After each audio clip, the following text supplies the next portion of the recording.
जीवनराम मुंगी देवी Goenka public charitable trust ने पान बाजार स्थित कॉटन कॉलेज यूनिवर्सिटी के सुदर्शन हॉल में अनशन हीरो अवार्ड अर्थात गुमनाम नायक प्रोत्साहन पुरस्कार समारोह का आयोजन किया, जिसमें मुख्य अतिथि के रूप में राज्य सरकार के मुख्य सचिव डॉक्टर रवि कोटा उपस्थित थे।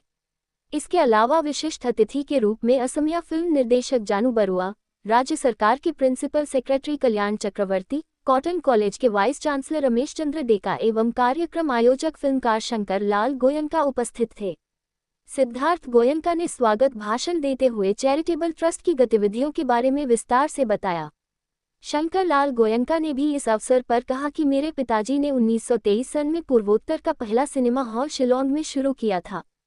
तब से हमारा परिवार असमिया फिल्म उद्योग में रुचि लेने लग गया और आज हम इस मुकाम पर पहुंच गए हैं कि हर वर्ष हम असमिया फिल्म उद्योग से जुड़ी हुई हस्तियों को पुरस्कृत करते हैं तथा फिल्म उद्योग में गुमनाम नायकों को भी प्रोत्साहन स्वरूप पुरस्कार प्रदान करते हैं।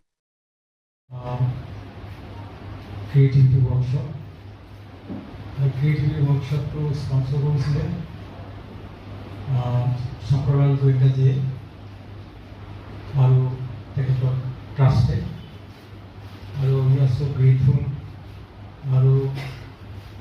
He trusted, trusted.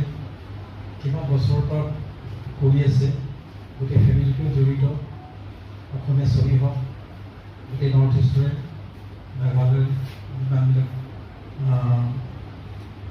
ছবি হৈছে তাত জড়িত হৈ আছে আৰু কেলভিক চিনেমা যেনেধৰণে জড়িত হৈ আছে অসমীয়া ছবি জগতত সেইটো নকলেও সকলোৱে জানে।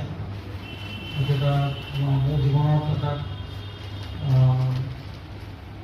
মই তাৰ পৰা সেই ফলটোৰ পৰাই মই ইনস্পিৰেশ্যন পোৱাৰ নিচিনা দিছোঁ। মেট্ৰিক পৰীক্ষা দি তাৰমানে নলবাৰীৰ ওচৰত মোৰ বাইদেউ এগৰাকী ঘৰলৈ ফুৰিব গৈছিলোঁ।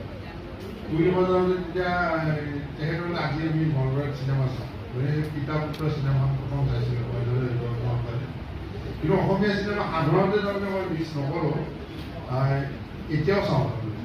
এতিয়া আমি ৰিচেণ্টখন চিকাৰখন চাবৰ সময় হোৱা নাই কিন্তু মই ভিডিঅ' বা এখন চাইছিলোঁ। কিন্তু চিনেমা চালে মই আগত যেতিয়া পুনেত আছিলোঁ, পুনেত মই গৱেষণা কৰি থাকোঁতে পুৰণা চিনেমাবিলাক খুব চাইছিলোঁ আৰু মই চিনেমা চালে সদায় আগত বহোঁ আৰু মোৰ কিছু যে টিভিত চালে আগত বহাৰ মোৰ চকুৱে নোলায়। তাৰমানে ট্ৰেজেডি চিন থাকিলে মোৰ ভাল লাগে চিনেমা চাই আৰু চিনেমা চাই যদি চকু পানী নোলায় তেতিয়া মোৰ ভাবোঁ যে চিনেমা কিয় চাব চকু পানী ওলালেহে মোৰ ভাল লাগে। গতিকে মই এতিয়া আমাৰ কটনত এই এটা ৱৰ্কশ্বপ তিনিদিনীয়া ৱৰ্কশ্বপ তাতে যাদুবনৰ যিটো এটা পদক্ষেপ লৈছে যে আমাৰ তেখেতৰ এখন বিখ্যাত ফিল্ম মেকাৰ ডাইৰেক্টৰ, তেখেতৰ কোনো আমি প্ৰশংসা কৰিবলৈ কোনো কথাই নাই, কিন্তু তেখেতে যে আকৌ আমাৰ উঠি অহা প্ৰজন্মক শিকোৱাৰ এটা যি পদক্ষেপ লৈছে সেইটো সঁচাকৈ প্ৰশংসা কৰিবলগীয়া।